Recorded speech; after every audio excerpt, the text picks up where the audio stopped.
বাঙালি মনীষীকে অপমানে বিজেপিকে তোপ তৃণমূলের। রামমোহন রায় সতীদাহ প্রথা রোধ করেছিলেন, তাহলে কি বিজেপি সতীদাহ প্রথা সমর্থন করে?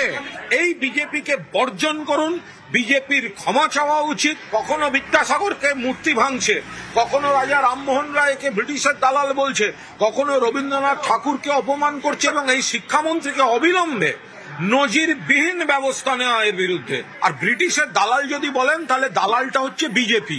যখন বন্দে মাতরম বলে বাংলা থেকে একের পর এক শহীদ ব্রিটিশের মঞ্চে জীবন দিচ্ছে, সেই সময় জেল থেকে বসে মুচলেখা দিয়ে আর করব না, স্বাধীনতা আন্দোলনে থাকবো না, এই বিশ্বাসঘাতক বেঈমান ব্রিটিশের দালালরা, তাদের মুখ থেকে শুনতে হবে রাজা রামমোহন রায় যিনি সতীদাহ বন্ধ করেছিলেন। মধ্যপ্রদেশের মন্ত্রীর মন্তব্যের প্রতিক্রিয়া দিতে নারাজ বঙ্গ বিজেপির মুখপাত্র দেবজিৎ সরকার। ইন্দর সিং পরমারের মন্তব্যের দায় এড়াতে চাইছে বাংলার পদ্ম নেতৃত্ব। শুনুন কি বললেন দেবজিৎ সরকার।